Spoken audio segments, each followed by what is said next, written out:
이태원 참사 부실 대응 책임을 물어 이상민 행안부 장관을 탄핵할 수 있는지 심리해온 헌법재판소가 이 장관 탄핵안을 9명 전원 일치로 기각했습니다. 헌재는 이 장관이 재난안전법을 위반했거나 기본권을 보호할 헌법상 의무를 저버렸다고 보기는 어렵다고 판단했습니다. 여야가 내일 수해복구 지원 방안을 논의하는 TF 첫 회의를 열 예정입니다. 도시침수법 제정안 등 관련 법이 산적한 환노위 전체 회의도 오는 28일에서 내일로 앞당겼습니다. 다음 달 오염수 방류가 예상되는 가운데 한일 국장급 실무협의가 일본에서 열리고 있습니다. 한일 정상회담에서 오염수 방류와 관련해 우리 측의 3가지 요구사항에 대한 논의가 이루어지는 것으로 알려졌습니다. 지난 2분기 우리 경제가 힘겨운 성장을 이어왔습니다. 수출과 소비, 투자가 모두 감소했는데 그나마 수입이 줄면서 역성장을 면했습니다. 서울을 비롯해 장맛비가 소강 상태를 보이는 지역에서는 무더위가 나타나고 있습니다. 하지만 강원과 경북 등 일부 지역에서는 여전히 강한 비가 내리고 있습니다. BTS 방탄소년단 정국이 솔로 데뷔곡 세븐으로 미 빌보드 메인 싱글 차트 핫백 진입과 동시에 1위를 차지했습니다. BTS 지민 이후 2번째 쾌거로 정국은 글로벌 팝스타로의 입지를 증명했습니다. 이태원 참사와 관련해 이상민 행정안전부 장관의 탄핵 소추안이 헌법재판소에서 기각됐습니다. 이 장관이 파면될 정도로 중대한 법 위반을 저지르지 않았다고 판단했는데 이 장관은 160여일 만에 업무에 복귀하게 됐습니다. 현장에 나가 있는 최재 기자 연결합니다. 홍민기 기자. 네, 헌법재판소 앞에 나와 있습니다. 네, 앞서 뉴스 속보로 전해드렸는데요. 이 장관의 탄핵 소추안 청구 기각이 됐죠. 네, 그렇습니다. 조금 전에 결과가 나왔는데요. 헌법재판소는 재판관 9명 전원 일치 의견으로 이상민 행정안전부 장관의 탄핵 소추안을 기각했습니다. 앞서 쟁점은 이 장관이 참사 전 재난 예방을 위한 의무를 다했는지, 또 참사 뒤에 적절히 대응했는지, 장관으로서 국가공무원법상 성실과 품위 유지 의무를 지켰는지 등이었는데요.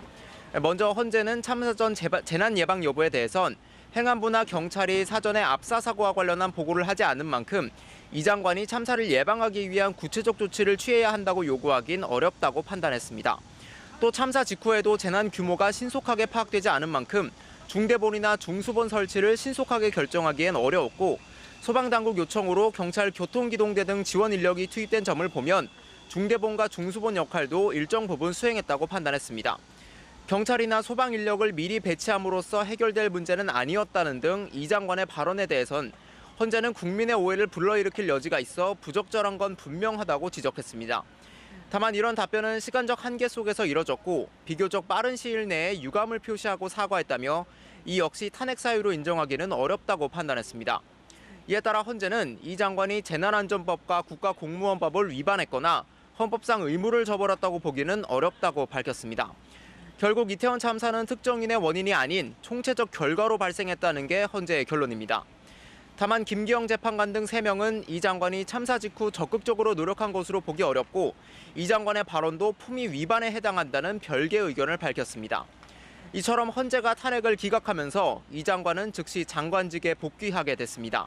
지난 2월 국회가 이 장관의 탄핵 소추안을 의결한 지 167일 만이고 지난해 10월 29일 이태원 참사가 일어난 뒤로는 269일 만입니다. 피청구인인 이상민 장관과 소추위원인 김도우 법제사법위원장은 오늘 모두 출석하지 않았습니다. 지금까지 헌법재판소에서 전해드렸습니다. 이상민 장관의 파면을 거듭 요구해왔던 이태원 참사 유가족들은 반발하고 있습니다. 헌법재판소 앞에서 공식 입장을 발표했습니다. 현장으로 가보겠습니다.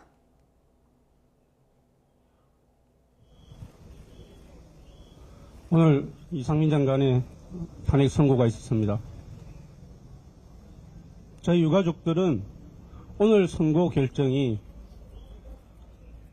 너무 참담하고 너무 아픕니다. 우리는 지난 2022년 10월 29일에 그 참담했던 아픔을 오늘 또 느낄 수밖에 없었습니다. 대한민국 모든 국가의 행정기관들은 159명의 국민을 외면하였습니다. 우리는 이 나라의 국민이 아닙니까? 이렇게나 무정하고 무심하고 국민의 생명과 안전은 허울뿐인 것입니까? 159명의 국민의 생명은 아무것도 아니란 말입니까?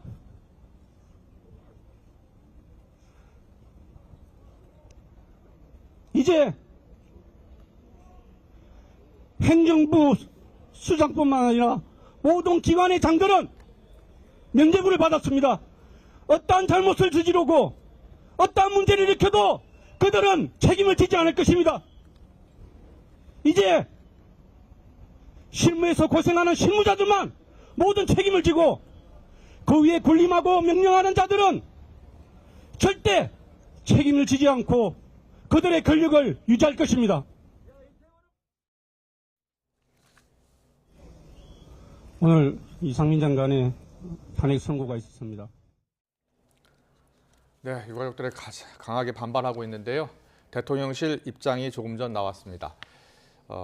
탄핵 소추제, 자유민주주의의 헌법 질서를 지키기 위한 제도다. 목적과 요건에 맞지 않는 거야의 탄핵 소추권 남용한다면 반헌법적 행태이고 국민의 준엄한 심판을 받을 것이다 라는 입장을 발표했습니다. 네, 대통령실의 입장 다시 한번 전해드리겠습니다. 탄핵 소추제는 자유민주주의 헌법 질서를 지키기 위한 제도다. 목적과 요건에 맞지 않는 거야의 탄핵 소추권을 남용한다면 반헌법적 행태이고 국민의 준엄한 심판을 받을 것이다. 이런 입장을 밝혔습니다. 네, 탄핵안이 기각됐기 때문에 바로 업무에 복귀할 수 있게 됐죠. 이상민 행안부 장관 곧바로 직무에 복귀한다는 뉴스 속보가 들어와 있습니다. 네, 지난 2월 8일 탄핵 소추안 가결로 직무가 정지됐는데 25일 헌법재판소가 탄핵 소추안을 기각해서 곧바로 직무에 복귀하게 됩니다. 이 장관은 우선 오늘 오후에 충남 청양군의 수해 현장을 찾아서 복구 상황을 점검하는 등 재난관리 업무부터 먼저 챙길 예정입니다. 이 장관은 그동안 행안부 업무에 대해서 보고받지 못했는데 복귀 후 업무 보고부터 받으면서 밀렸던 일을 속도감 있게 추진할 전망입니다. 다음 소식입니다. 최근 서희초등학교 교사의 사망과 관련해 현직 교사 10명 가운데 9명은 분노를 느낀 것으로 나타났습니다. 전국 교직원 노동조합은 지난 22일과 23일 전국 유치원과 초중고교 교사 14,500여 명을 대상으로 설문조사한 결과 87.5%가 분노의 감정을 느꼈다고 응답했다고 밝혔습니다. 설문 대상자의 75%는 무력감을, 68%는 미안함을 느꼈다고 답했고 우울감과 자괴감이 들었다는 응답도 절반이 넘었습니다. 교육활동에 어려움을 겪은 항목에 대해선 학교에 적응하지 못하는 학생을 지도할 때라는 응답이 95.3%로 가장 많았고 과중한 업무가 87%, 학부모의 과도한 민원은 81.6%에 달했습니다. 스스로 목숨을 끊은 서희초등학교 교사의 일기장 일부 내용을 동의 없이 보도한 언론사에 대해서 유족이 법적 대응을 예고했습니다. 숨진 교사의 사촌오빠 A씨는 오늘 자신의 인터넷 블로그에 글을 올려 특정 언론사 기자가 고인의 일기장에 잠깐 언급된 내용을 전체인 것처럼 호도했다며 사과를 요구했습니다. 또 일기장을 확보한 경위와 유가족의 동의 없이 사실과 다른 내용을 보도한 이유를 물으며 사과문과 함께 이에 대한 답변을 올리지 않으면 고소 등 법적 절차를 밟겠다고 밝혔습니다.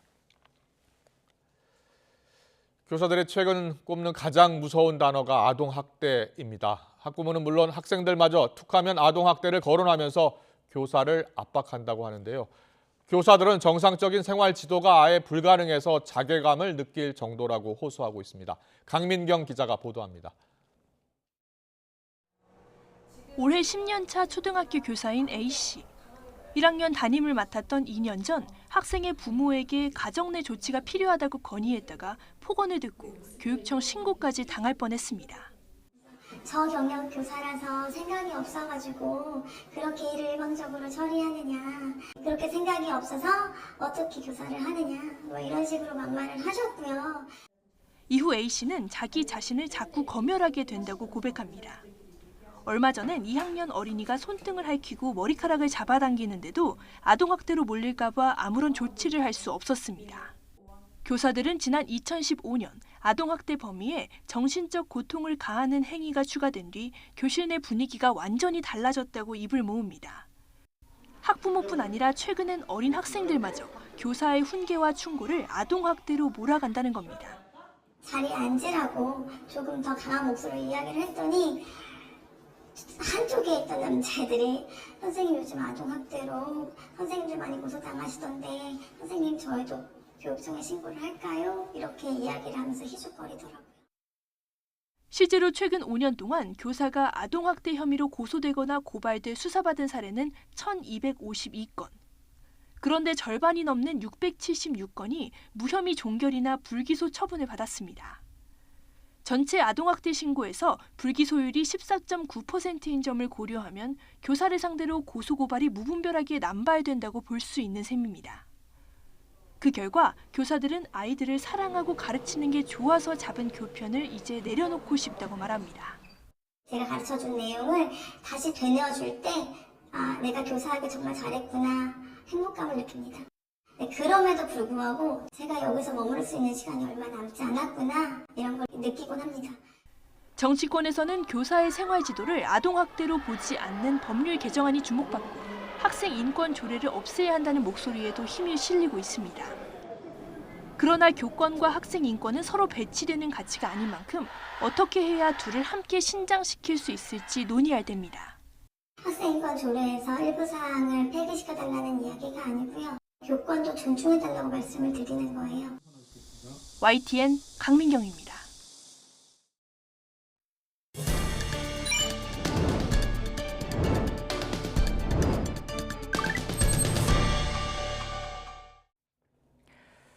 학대, 흉기 난동. 저희도 연일 전해드리고 있지만 요즘 TV를 틀면 삭막한 소식이 많지요. 공동체나 이웃 같은 단어가 무색하기도 한데요. 하지만 주위를 둘러보면 좋은 사람들의 따뜻한 이야기도 많습니다. 자, 먼저 첫 번째 미담입니다. 아내와 함께 배송을 하던 60대 택배 기사가 갑작스러운 가슴 통증을 호소하면서 응급실로 향했습니다. 수술받는 동안 아내는 주민들에게 직접 문자를 보내서 상황을 설명합니다. 남편의 심장이 안 좋아서 응급실에 왔고 수술 중이라 오늘 배송이 어렵다며 사과의 뜻을 전했는데요. 한 아파트 주민이 이 문자를 주민단체 채팅방에 공유합니다. 매일 늦게까지 배송을 하시던데 마음이 안 좋다면서 안타까워하기도 하지요. 이후 입주자 대표회의에서는 모금을 시작합니다. 함께 사는 공동체, 건강한 사회라는 말이 눈에 띄는데요. 이후 입주자들의 동참 행렬이 이어졌습니다.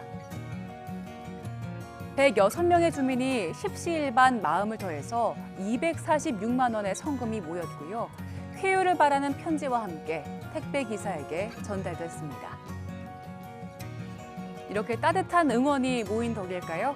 택배 기사는 건강을 회복해서 다시 업무에 복귀한 걸로 전해졌습니다. 일을 할 수 없어서 생계가 어려워진 데다 수술비 부담까지 안게 되었지만 조금은 걱정을 덜 수 있었습니다. 또 다른 감동 사연은 한 미혼모가 온라인 커뮤니티에 올린 글입니다. 아이와 검진을 가려고 택시를 부른 글쓴이가 계단에서 굴러 크게 다쳤는데요. 피를 흘리며 겨우 택시까지 이동했는데 그 모습을 본 택시기사가 자기 일처럼 도움을 준 겁니다. 이 택시기사는 지혈을 돕고 상태가 괜찮은지 살피면서 놀란 마음을 다독여줬고요. 응급실에 도착해서는 직접 짐을 들고 접수까지 해주면서 택시비도 받지 않은 채 호련히 가버렸다고 전했습니다. 글쓴이는 살면서 이렇게 큰 은혜는 처음 받아본다면서 꼭 인사드리고 싶다고 적었는데요. 택시기사의 배려도 또 감사함을 전하려는 작성자의 마음도 우리를 미소 짓게 하지요. 누리꾼들도 모처럼 훈훈한 소식에 이래서 세상은 살만하다. 또 택시기사님이 이 글을 꼭 보시길 바라면서 추천을 드린다. 이런 댓글을 남겼는데요. 아, 사람 사는 게 이런 거였지 하고 느낄 수 있는 소식들 조금 더 자주 전할 수 있으면 좋겠습니다. 우리나라 경제가 2분기에도 힘겨운 성장을 이어갔습니다. 수입이 줄어든 영향이 컸을 뿐 소비와 투자 수출은 모두 부진해서 겨우 불황형 플러스 성장을 만들었습니다. 김지선 기자입니다. 지난 2분기 우리나라 경제 성장률이 0.6%를 기록했습니다. 지난 1분기 역성장에서 벗어난 데 이어 2분기 연속 플러스 성장한 겁니다. 지난해 대비 상반기 경제 성장률은 0.9%로 한국은행 전망치 0.8%를 웃돌았습니다. 하지만 내용을 보면 마냥 웃을 순 없습니다. 소비와 투자 등 내수 성적이 모두 뒷걸음친 겁니다. 1분기 성장을 주도했던 민간 소비는 도로 위축됐고 정부 소비도 코로나 방역 관련 지출이 줄며 감소했습니다. 대부분 성장률을 끌어내린 가운데 그나마 순수출 덕분에 힘겨운 성장을 이어간 겁니다.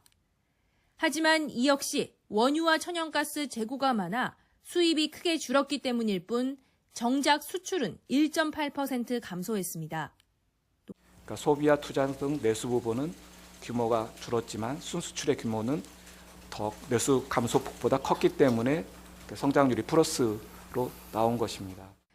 한국은행은 자동차, 반도체 수출과 제조업 생산이 증가했다며 그동안 부진이 조금씩 완화하고 있다고 평가했습니다. 소비도 2분기에는 일시적인 요인으로 주춤한 만큼 3분기에는 완만한 회복세를 보일 거로 내다봤습니다. YTN 김지선입니다. BTS 방탄소년단 정국이 솔로 데뷔곡 세븐으로 미 빌보드 메인 싱글 차트 핫백 진입과 동시에 1위를 차지했습니다. BTS 지민 이후 두 번째 쾌거인데요. 글로벌 팝스타로의 입지를 증명한 정국은 더 위로 가자며 소감을 밝혔습니다. 홍상희 기자입니다.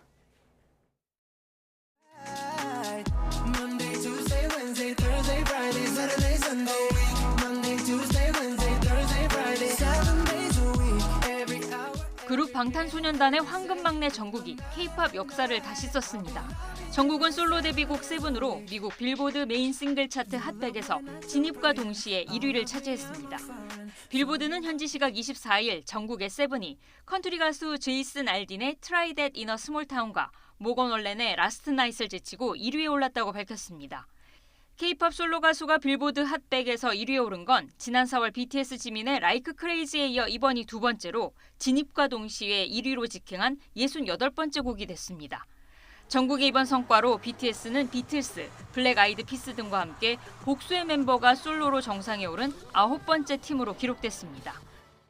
정국은 글로벌 팬 플랫폼 위버스에 더 위로 가자는 짧은 글로 소감을 남겼습니다. 미국 내 음원 판매량과 스트리밍, 라디오 방송 횟수 등을 종합해 한 주의 순위를 정하는 빌보드 싱글 차트 핫백에서 정국의 세븐은 스트리밍 2,190만, 디지털 CD 판매량 15만 3천을 기록했습니다.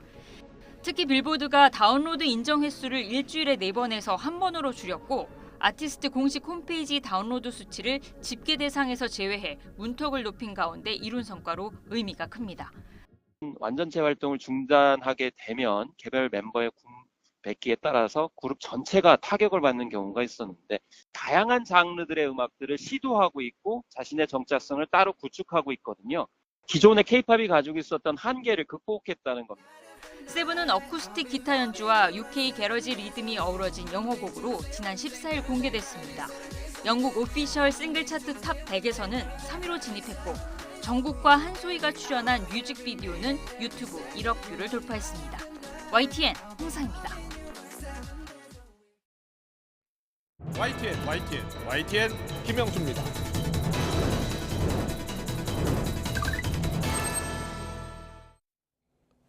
네, 정치권 이슈 짚어보는 시간입니다. 민주당 혁신위원회가 지난 주말 국회의원 체포동의안 표결 방식을 무기명 투표에서 기명 투표로 바꾸자고 제안했습니다. 국회의원의 책임을 무겁게 할 수 있고 국민의 알 권리 보장 차원이라는 설명도 덧붙였습니다. 이재명 대표도 혁신안에 대해서 투표 결과에 책임지는 게 필요하다며 힘을 실어줬습니다. 하지만 여당은 좌표 찍기로 소신 투표를 봉쇄할 것이라며 민주주의 퇴행을 부를 것이라고 비판했는데요. 여야 입장 듣고 더 정치 시작하겠습니다. 불체포 특권 이제 기명 투표하자 이렇게 혁신위가 제안했었는데. 그건 입법사안인데 저는 조기에 기명 투표로 전환하는 게 필요하다고 생각합니다. 책임 정치라는 측면에서 투표 결과에 대해서 책임지는 게 필요하지요.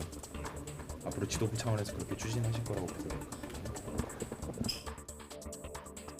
당 대표에 대한 구속영장이 다시 청구될 것이 두려워 야당에서 이탈표가 나오지 않도록 의원들의 표결을 감시하는 장치로 만들겠다는 것입니다. 강성 지지층에게 좌표를 찍어줌으로써 야당 의원들의 소신 투표를 봉쇄해 오히려 민주주의 퇴행을 불러올 부적절한 행태입니다. 네, 오늘의 전국 현안 짚어보겠습니다. 이용호 국민의힘 의원, 안민석 더불어민주당 의원 나와 계십니다. 어서 오십시오. 안녕하세요. 안녕하십니까? 안녕하십니까? 예. 조금 전 헌법재판소의 탄핵 심판 선고에 있었죠. 이상민 장관 탄핵 심판, 탄핵 소추안은 기각이 됐습니다. 두 분께 여쭤보고 싶은데요. 이 사안부터 먼저 짚어보겠습니다. 먼저 안민석 의원님, 민주당 등 야3당이 탄핵 소추안 가결시켰고 그리고 탄핵 소추안이 의결된 지 167일 만에 헌재 심판 결과가 나왔는데요. 9명 탄핵 헌법재판관 9명 전원일치 기각이 나왔네요. 어떻게 보셨어요?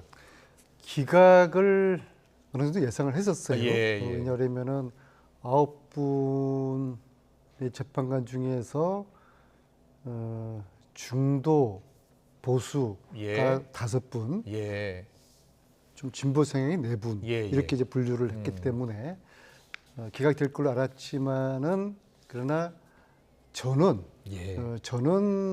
기각 만장일치 할 거라고는 좀 상상하지 못했어요.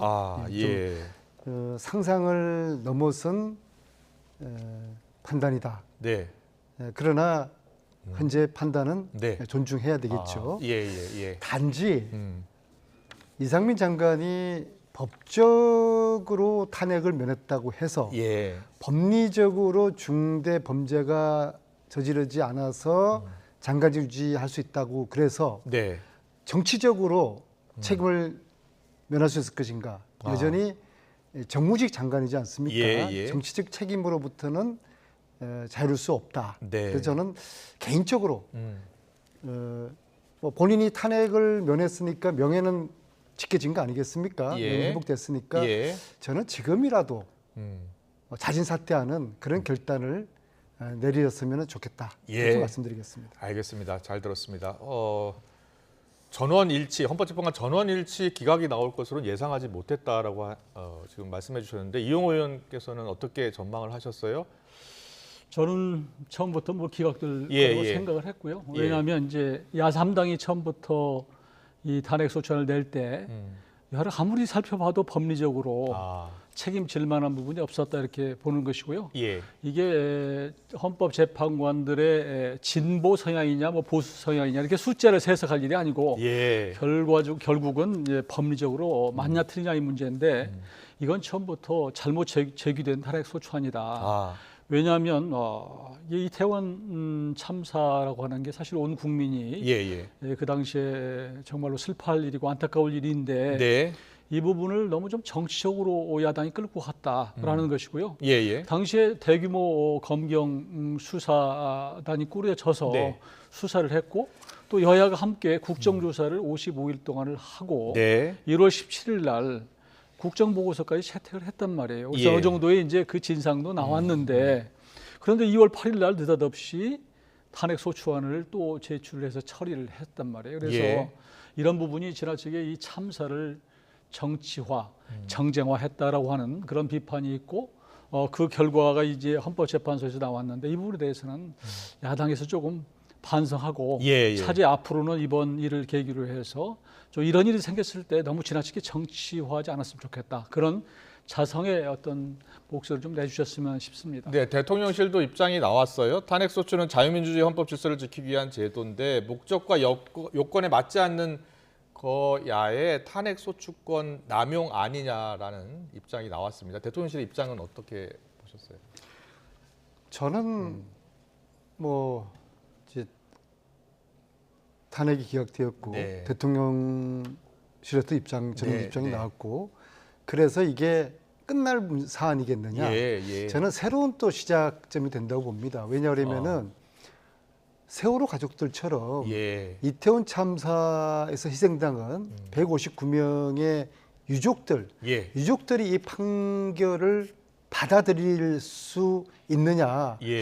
아마 유족들 입장에서 보면 아마 참담할 것입니다. 그리고 유족들 입장도 나왔습니다.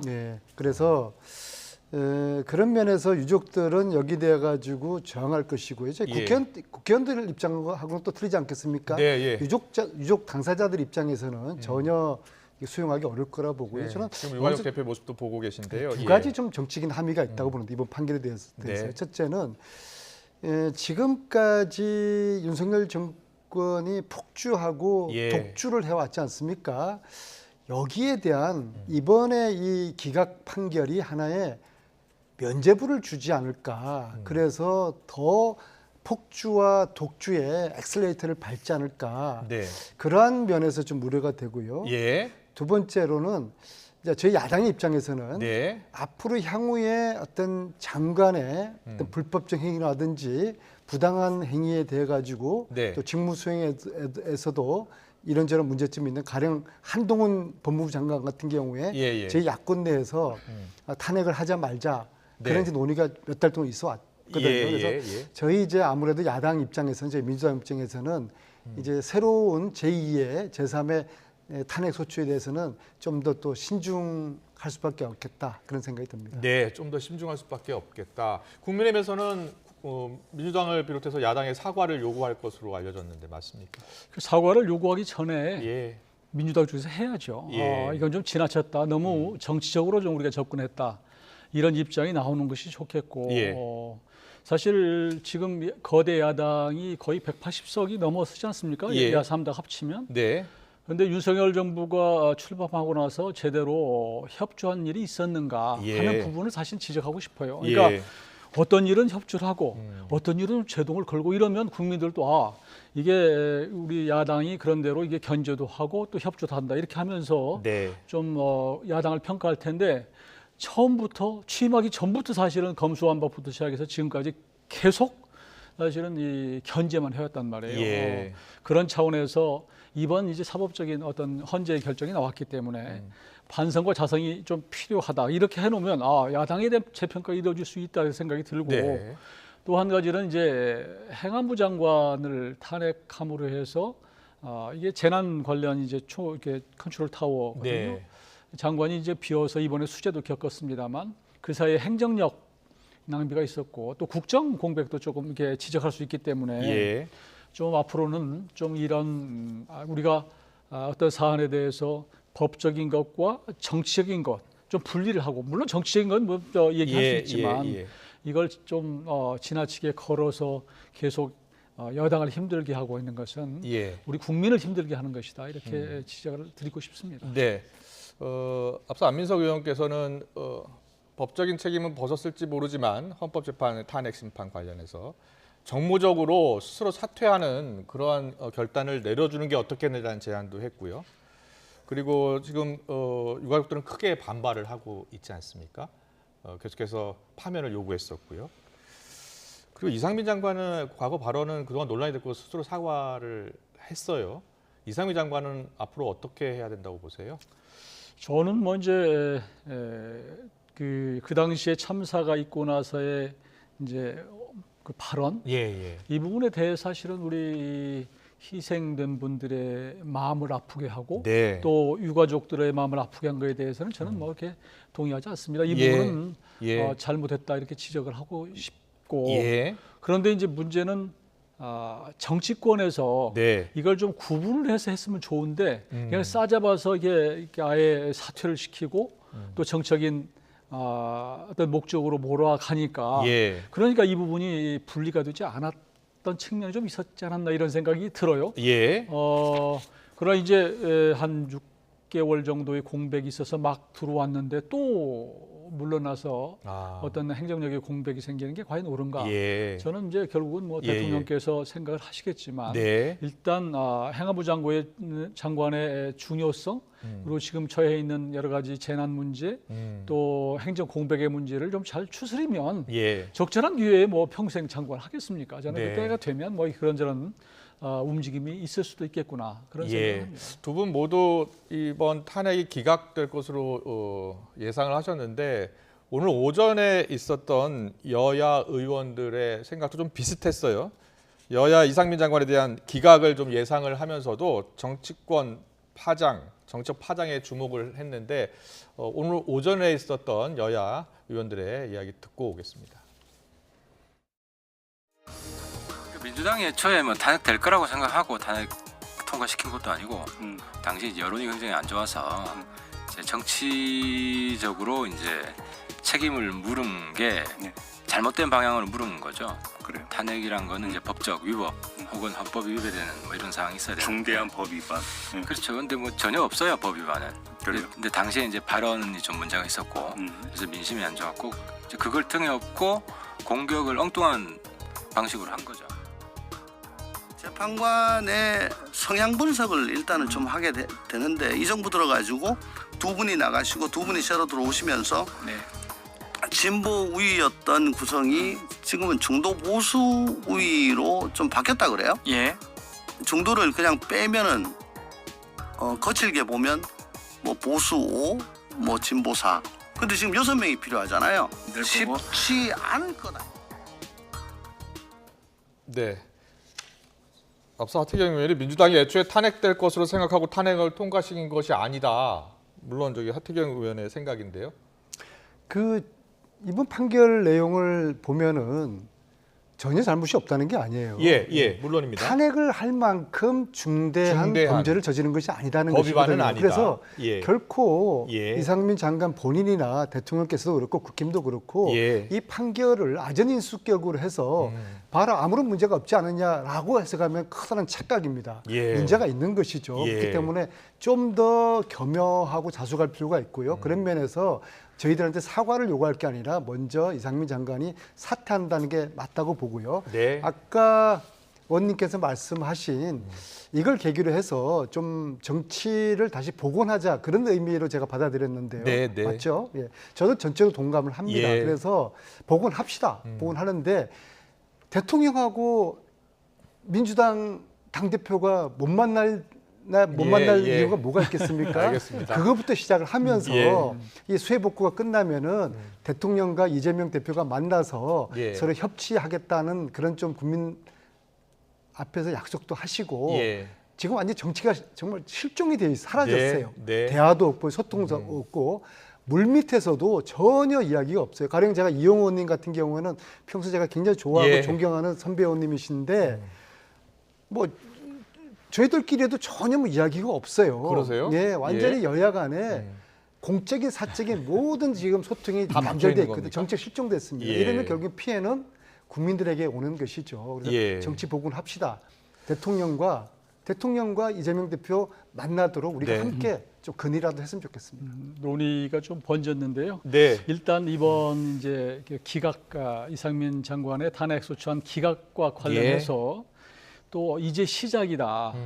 또 파장이 이어질 것이라고 예. 하는 그런 시각, 그런 생각이 저는 좀 동의하기가 어려워요. 예. 그러니까 이 부분은 이제 마무리가 된 겁니다. 네. 그리고 이런 계기로 해서 우리 정치권이 한번 되돌아보고 새로운 출발하자 네. 이렇게 봐야지 이거 새로 출발해서 이게 문제가 있다 이렇게 시작하면 이제 한없이 가는 것이고 또 한 네. 가지는 지금 헌법재판소의 판결을 자꾸 진보가 4명이고 보수 예. 중도가 5명이고 이렇게 합쳐서 자꾸 얘기하는 것은 정치 공학적인 분석이다라는 네. 것이에요. 그러니까 저는 그런 차원에서 이게 법리적으로 옳으냐 그러냐의 문제로 가고 이렇게 따지면 만일 그런 식의 정치공학적인 분석이라고 한다면 문재인 대통령 때 그러니까 예. 헌법재판소의 판결은 다 정치적입니까? 그건 그렇게 안 본다. 예. 그런 차원에서 알겠습니다. 이번 계기로 해서 여야가 새로운 이 부분에 관해서 예. 어떤 참사를 보는 새로운 출발을 하자 그런 뜻으로 예, 말씀드렸습니다. 이태원 참사 관련해 이상민 장관의 탄핵안이 기각됐고요. 이후 여야 입장을 좀 들어봤는데 아직 여야 모두 공식 입장은 나오지 않았으니까요. 나오면 바로 또 전해드리겠습니다. 다음 주제 넘어가겠습니다. 오락가락 진술 또 편지로 관심이 집중된 이화영 전 경기도 평화부지사 오늘 재판에서 한 말 시선이 집중됐습니다. 변호사 해임이 본인 의견이 아니다. 아내가 오해했다 이런 이야기 했는데 좀 잘 아시잖아요. 네. 사실은 예. 진실을 저도 모르겠어요. 진실을 모르겠다. 그러나 자필로 이하영 전 부지사가 이렇게 쓰지 않았습니까? 예. 방북과 쌍방울과 이재명 대표하고는 무관하다. 쌍방울의 불법 대북 송금에 관여한 혐의로 재판을 받고 있습니다. 이화영 전 부지사. 그래서 자필로 쓴 것은 본인의 책임을 져야 되는 것이고 네. 그것이 가장 정확한 팩트라고 보아져야 되고요. 예. 한 가지 제가 좀 유감스러운 것은 그런 이런저런 이야기들이 있길래 제가 이번 주 금요일 날 사모님 모시고 좀 면회를 신청을 했었어요. 그랬군요. 다른 이유가 예. 없습니다. 예, 저는 예. 이제 이하영 의원이 요즘 스트레스 많이 받아서 뭐 이빨도 지금 3개나 빠졌다고 그래요. 예. 제가 오산이고 용인 처인이 이하영 전 부지사의 그 지역위원장으로 있던 곳이거든요. 옆 지역구고 옛날 국회의원 지냈으니까요. 17대부터 오랫동안 인연이 있기 때문에 그냥 안부차 또 건강이 걱정돼서 사모님 모시고 가려고 하는 건데 교도소 측에서 저는 뭐 교도소의 독단적인 판단은 아닐 거라 보는데 어떻게 이 면회를 하지 말라고 면회 허락을 안 합니까? 그렇죠. 이런 식으로 정무적인 판단을 한 것 같아요. 이건 대단히 유감이고요. 그래서 더욱더 이화영 전 부지사 둘러싼 이러한 진실 공방에서 의구스러운 점들이 더 많이 생기게 됩니다. 네, 이화영 전 부지사가요. 최근에 검찰에서 이런 진술을 했다라는 보도가 나오면서 사실은 논란이 커진 거였는데요. 그동안은 쌍방울 그룹의 이 방북 비용, 경기지사 방북 비용 관련해서는 이재명 대표가 전혀 모르는 일이다라고 했었는데 최근 검찰 조사에서 쌍방울의 방북 비용 대납 당시에 이재명 지사에게 보고를 했다라고 검찰 지시를 했다는 보도가 나왔는데 이 보도와 관련해서 자신이 또 입장문을 낸 겁니다. 이 대표 방북 비용 대납 관련 보도 사실 무근이다라는 입장을 밝혔고요. 이와 관련해서 이화영 전 부지사의 아내분이 이제 변호사 해임을 했다라고 또 이야기를 했고 이와 관련해서 또 이화영 전 지사가 아니다, 아내가 오해했다라는 입장이 나온 겁니다. 이와 관련 논란 지금 짚어보고 있는 겁니다. 네. 우선 우리 안민석 의원님께서 면회에 가려고 그랬는데 거절됐다. 이 부분은 아마 뭐 면회 규정이 있을 거예요. 우리 안민석 의원님을 굳이 배제할 일은 없다. 저는 그렇게 생각을 하고요. 저도 예전에 그런 케이스가 있었는데 그냥 그 지금같이 정책 사안이 아님에도 불구하고 하루에 정해진 숫자가 면회 횟수가 있더라고요. 그래서 안 된 적이 있으니까 그런 오해는 좀 안 해주셨으면 좋겠다는 말씀드리고 이화영 전 경기도지사가 지금 심경적으로 굉장히 약해 있고 오락가락한 것은 사실인 것 같아요. 그런데 아내분이 탄원서를 민주당이 제출하기도 했었잖아요. 그런데 이화영 전 부지사가 없는 것을 또 있다고 그랬을 리가 있을까? 더구나 이재명 지금 전 지사는 지금 막강한 야당의 대표로 지금도 건재해 있고 또 그 야당 의원들이 지금 이렇게 국회에 포진해 있는데 그 심경을 변화해서 자기한테 무슨 이득이 있다고 그렇게 할까? 저는 그렇게 보지는 않고요. 오히려 그동안에 그냥 마음에 감춰뒀던 얘기를 털어놨는데 검찰 진술을 통해서 해놓고 났는데 그게 알려지니까 오히려 민주당이나 혹은 이재명 대표 측이나 가족 측에서 야 이건 아니지 않느냐라고 오히려 회유나 또 혹시 압박이나 이런 게 있지 않았을까 그냥 일반적인 생각은 그렇게 하고요. 그래서 오늘도 재판 과정에서 또 아내가 뭐 변호인을 또 뭐 이렇게 받고 뭐 이런 얘기가 있는데 조금은 좀 지켜봐야 될 사안인 것 같습니다. 지금 재판이 진행 중이니까요. 알겠습니다. 다음 이슈 넘어갈게요. 제가 앞서 잠깐 전해드렸었는데 김은경 민주당 혁신위원장이요. 지난주 말 21일이었습니다.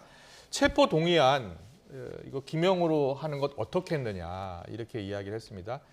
책임 정치도 좀 하고 그리고 정치적으로 뒤에 숨는 의원들을 방지하기 위해서다라고 이야기를 했고요. 여기에 대해서 이재명 대표가 어제 동의한다라고 한 겁니다. 그랬더니 이 비명계 의원들 그리고 여당에서 이거 이렇게 하면 이 소신 투표할 수 있겠냐라고 반발하고 있는 겁니다. 자, 어떻게 된 내용이에요, 이게? 저는 기본적으로 말이에요. 의원들이 투표를 하는데 무기명으로 투표소장에 투표소안에 들어가서 그 의원이 어떤 선택을 했는지 모르게 하는 인사 문제는 원래 무기명 투표한다고 하지 않나요? 인사 포함해서 예, 무기명 포함해서. 투표 자체에 대해서 저는 의심 가지고 있어요. 전체 무기명 투표를 왜 하느냐? 실질적으로 제가 알기로 미국, 영국, 독일, 일본 이런 많은 선진국에서는 기명 투표를 다 하거든요. 그래서 저는 이전부터 이걸 왜 마치 뭐 몰래 들어가서 하듯이 이 무기명을 할까 했는데 저는 이참에 혁신위원회가 불체포 동의안에 대해서 기명 투표를 제안했지만은 국회에서 모든 그 투표는 다 기명으로 해서 거기는 본인의 어떤 철학이라든지 판단과 소신이 들어가 있는 거 아니겠습니까? 그런데요. 그리고 거기에 대해서 의원이 책임을 졌으면 좋겠습니다. 알겠습니다. 그런데 검찰이 다음 달에 이재명 대표에 대해서 영장 청구할 가능성이 높다는 거 아니에요? 그런데 만약에 이걸 기명 투표로 바꾸게 된다면 그러면 누가 찍었는지 다 알게 될 것이고 또 강성 지지층이 있지 않습니까? 거기에 대해서 공격을 받을 것이다라고 이렇게 비명계에서는 좀 걱정하고 있는 것 같더라고요. 두 가지인데요.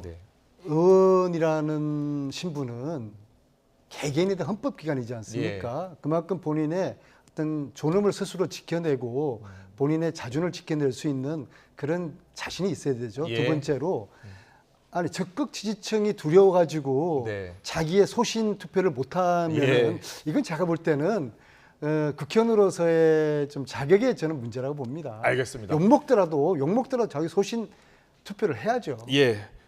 국민의힘에서는 이거 방탄꼼수 아니냐 이런 생각 갖고 있는 것 같은데요. 저렇게 말씀하시는 우리 안민석 의원님의 심정을 충분히 이해를 합니다. 사실은 우리 민주당의 혁신위가 처음에 불체포 특권을 포기하자 혁신안으로 내놓았거든요. 그런데 그 나중에 이제 지도부에서 상당히 뭐 이게 또 반발하고 그래서 채택이 안 됐다가 의총을 통해서 결국은 정당한 영장 청구는 뭐 받아들이겠다 이렇게 했단 말이에요. 그런데 느닷없이 지금 이재명 전 대표의 영장이 또 청구될지 모른다 이러니까 또 갑자기 180도로 바뀌어서 이제 기명 투표자가 참 머리는 좋은 것 같아요. 그런데 이 헌법에는 국회의원은 양심에 따라 직무를 행한다고 돼 있고 국회법에도 소속 정당의 의사에 기속되지 아니하고 양심에 따라 투표한다고 돼 있습니다. 이게 책임 투표라고 말이 그렇지만 실제로는 당대표가 공천권을 쥐고 있잖아요. 당대표가 공천권을 쥐고 있는데 당대표를 예를 들어서 체포동의안에 어떻게 찬성할 수 있습니까? 이건 제가 국회의원 그러니까 소속 정당의 의원들을 거의 초등학교 수준으로 만드는 거예요. 공천권의 뭐 추진이니까 아직 확정된 것은 아니죠. 골무로 만드는데 그 발상을 한 것 자체가 저는 국회의원들에 대한 모독이다. 민주당 스스로에 대한 모독이라고 저는 생각해요. 사실은. 알겠습니다. 안타깝습니다. 오늘 여러 가지 정치권 이슈 짚어봤습니다. 이용호 국민의힘 의원, 안민석 더불어민주당 의원과 함께했습니다. 잘 들었습니다. 고맙습니다. 네, 고맙습니다.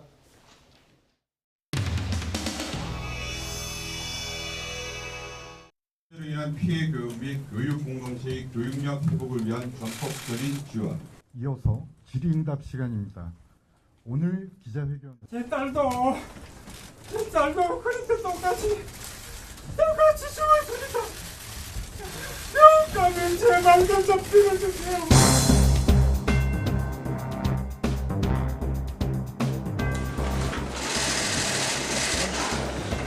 교권을 침해하는 불합리한 자치조례 개정도 병행 추진하라고 지시했습니다. 교권의 추락 또 교권의 붕괴로 인한 그 원인 중에 하나가 학생 인권 조례도 그 원인이 되었다고 주장하는 분들이 많이 있습니다. 그래서 그 부분도 수정이 필요하거나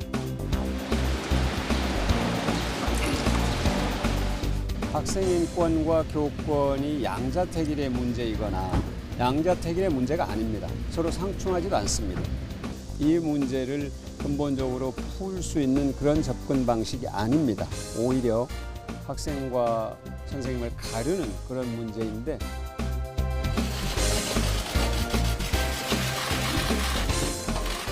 두 번째는 그 상위법이 있습니다. 그러니까 초중등교육법에 보면 구체적인 사안을 고시로 명시를 하게 되면 과거에는 학생 인권 조례 때문에 좀 두려워하면서 못했던 부분들이 확실한 권한으로 보장되면서 시도랑 협의가 안 되더라도 교육부가 특보가 개정을 추진한다는 입장. 최대한 좀 의견 수렴을 해야죠. 해야 되지만 법의 상위법 아니겠습니까? 상위법이고 충분히 의견 수렴을 한 후에 우리가 8월까지는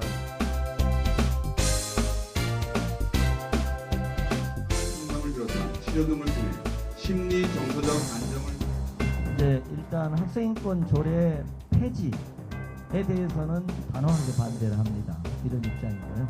그러나 학생의 권리 외에 책무성 조항을 한 조항을 넣는 부분에 대해서 좀 적극적인 생각을 갖고 검토를 하고 있습니다. 이런 입장을 저희가 이제 갖고 있습니다.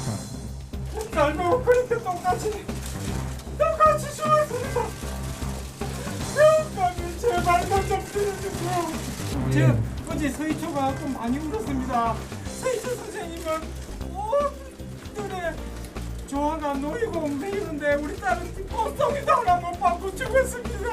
우리 딸 좀 가슴 대책에서 처리해 주시면 바랍니다. 예, 한번 체크를 하도록 하겠습니다. 그 관련 부서가 조금 면담을 좀 해주십시오. 그리고 이게 전국적으로 같은 유사한 사건이 몇 건 있더라고요. 저희들이 알아보는 과정에서 이번 대책위에서 같이 해갖고 정부에서 조사하지 않으면 이게 또 제2, 또 제3 사건이 일어날지도 모르겠어요. 우리 딸이 죽은 지 벌써 6개월 만에 똑같은 사건이 일어났거든요.